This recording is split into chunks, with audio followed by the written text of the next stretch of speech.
मैं बारहा कहता हूँ, उलमा को अल्हम्दुलिल्लाह कुरान भी मालूम, हदीस भी मालूम, मंतिक भी मालूम, फ़लसफ़ा भी मालूम। उलमा को हिसाब भी मालूम, किताब भी मालूम, म्याब भी मालूम, जोग्राफिया भी मालूम, साइंस भी मालूम, हिकमत भी मालूम, तिब भी मालूम। लेकिन हमारा काम ये है, हमें ये कर रहे हैं।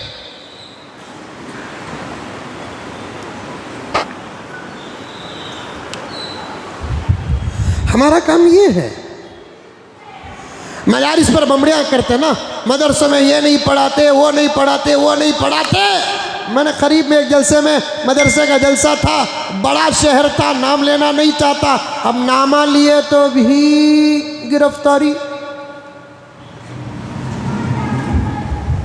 इशारे दे तू समझो, और समझे सका चेहरा भी बनाओ। तुम्हें चेहरे समझे सका नहीं बनाते ही मैं खोल को बयान करना पड़ता, तुम्हें घर को जाते ही मैं अटकना पड़ता। ऐसा करना, समझ को भी हूं कि तो क्या समझना हमें।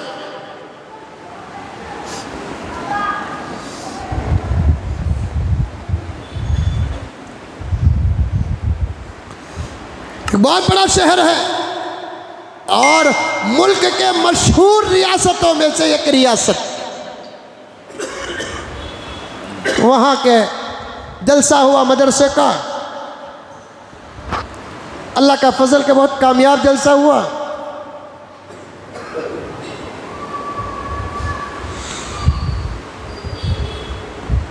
तो उसमें मुझे उन्वान दिए कि मदारिस की अहमियत और ज़रूरत पर बात करें मौलाना आप। मुझे देती सो भी उन्वान आई से कि दुश्मनों को एलर्जिक,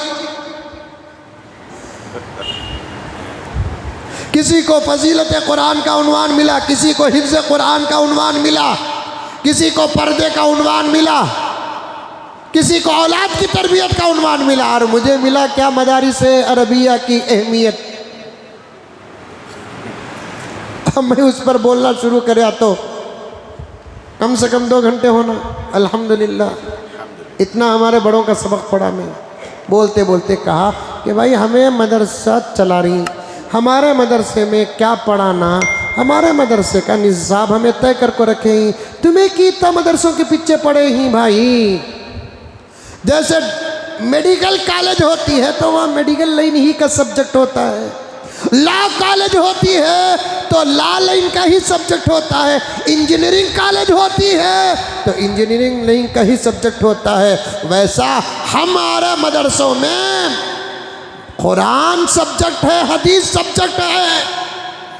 आप ये बात मेडिकल वालों से क्यों नहीं कहते, यहाँ क्यों लॉ नहीं पढ़ाते, इंजीनियरिंग कॉलेज में क्यों नहीं कहते कि यहाँ मेडिकल क्यों नहीं पढ़ाते।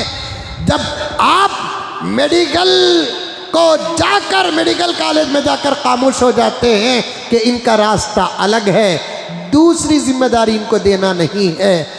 मदरसों में आकर तुम्हारे मुंह अनकंट्रोल क्यों हो जाते हैं।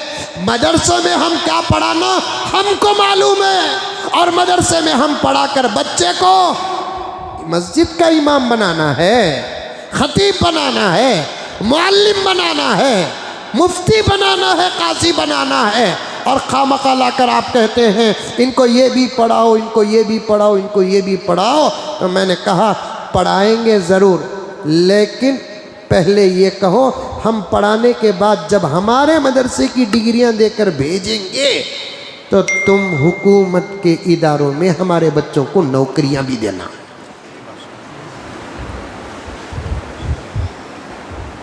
बात सही है कि गलत है? सही बात।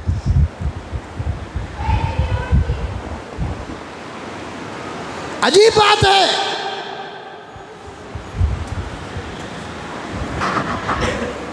और मदरसों का हाल भी हमने इतना ख़राब कर रखा है।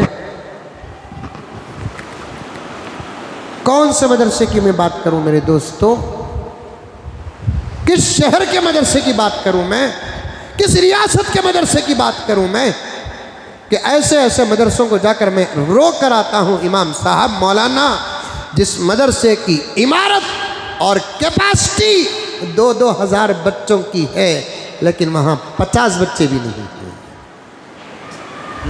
अंदर से मदरसों को हमने बेकार किया, मदरसों को अंदर से हमने खाली किया।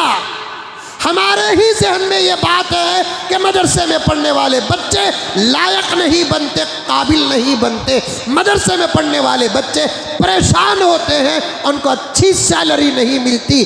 फिर ईमान किस बात का है मेरे दोस्तों, ईमान किस बात का?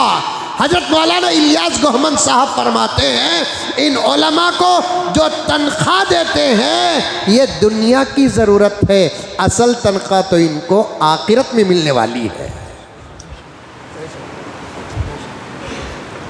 ज़रूरत अब समझ में नहीं आई बात आपको, और मैं मिसाल दे देकर समझाता हूं। मैं ये कंपनी चला रहा हूं, लारी की कंपनी की, बस की कंपनी। मेरे एक 10-15 बस्सा हैं। मिसाल देने के लिए बोल रहा हूं। मैंने तुम्हें जाकर बोला को ईडी भेजो नो को मेरे घर को, क्योंकि कुछ लोग ऐसे ही कि मिसाल को भी हकीकत समझते हैं, घुगुआ दिमागी नहीं, उसके वास्ते बोलते सो गोश्त खाओ बोल को। मैं एक 10-15 बस चला रहा हूं, जैसे एसआरएस बस है, वीआरएल बस है, जबार बस है, नेशनल बस है, ट्रैवल्स होते नहीं, वैसे मेरा भी एक ट्रैवल्स है बोल को समझो मिसाल के तौर पर। मैं 10-15 बस चला रहा हूँ। महबूब एक बस के ड्राइवर हैं। मैंने इनकी मंथली तनख्वाह तय कर रखी है, लेकिन एक सफ़र को हैदराबाद भेजता हूँ तो जाकर आने की ज़रूरत के एक 500 रुपये देता हूँ। ये 500 रुपये इनकी तनख्वाह नहीं है, सफ़र का खर्च है। तनख्वाह तो महीना होने पर मिलेगी। उलमा को जो तनख्वाह मिलती है ये दुनिया के सफ़र का खर्च है, तनख्वाह आखिरत में मिलेगी। जब अल्लाह हमको तनख्वाह देंगे ना, घूर ले को कर जाना, अंगलियां कतर लेना, तब पछताने से कोई फायदा नहीं।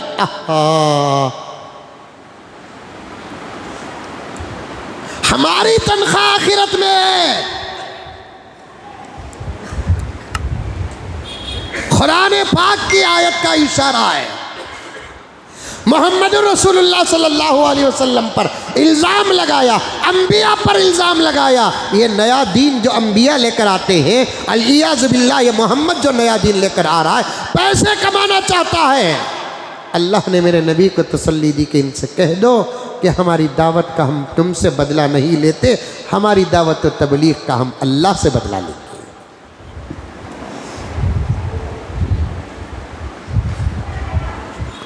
और हमारा भी ज़हन यही है कि हमारे बच्चे मदरसे में न पढ़े तो क्या बनेंगे, पढ़े तो क्या बनेंगे, पढ़े तो क्या बनेंगे।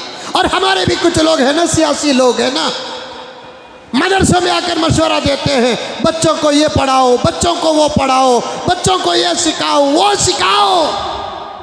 भाई हमारा मकसद वो नहीं है, वो पढ़ाना हमारा मकसद नहीं है, वो सिखाना हमारा मकसद नहीं है। कुरान पढ़ाना हमारा मकसद है, हदीस पढ़ाना हमारा मकसद है, फ़िक़्ह पढ़ाना हमारा मकसद है, इमाम बनाना हमारा मकसद है, खतीब बनाना हमारा मकसद है, मुफ्ती बनाना हमारा मकसद है, काजी बनाना हमारा मकसद है, रहबर बनाना हमारा मकसद है, मिन जुमला वारिसे नबी बनाना हमारा मकसद है। ताजिर बनाना नहीं है, मुलाजिम बनाना नहीं है।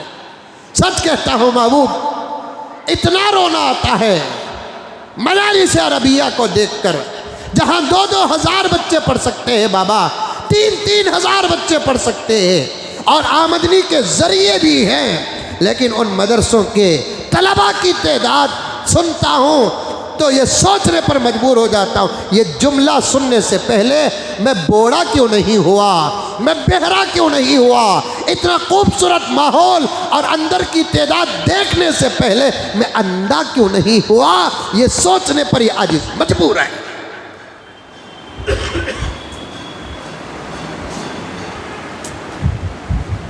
जहां दुश्मन अपनी दुश्मनियां चला रहे हैं, बाहर से मुखालफत करके अंदर से साथ देने वाले भी हम ही तो हैं।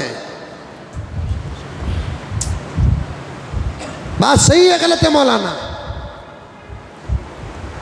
जहां दुश्मन मदरसे के खिलाफ साजिशें कर रहे हैं। हम जुमे का बयान सुनते हैं, जलसों का बयान सुनते हैं, बाहर का बयान सुनते हैं, उनकी मुखालफत करते हैं, लेकिन अंदर से हम भी वही काम कर रहे हैं नहीं कर रहे हैं। अल्लाह हिफाजत फरमाए।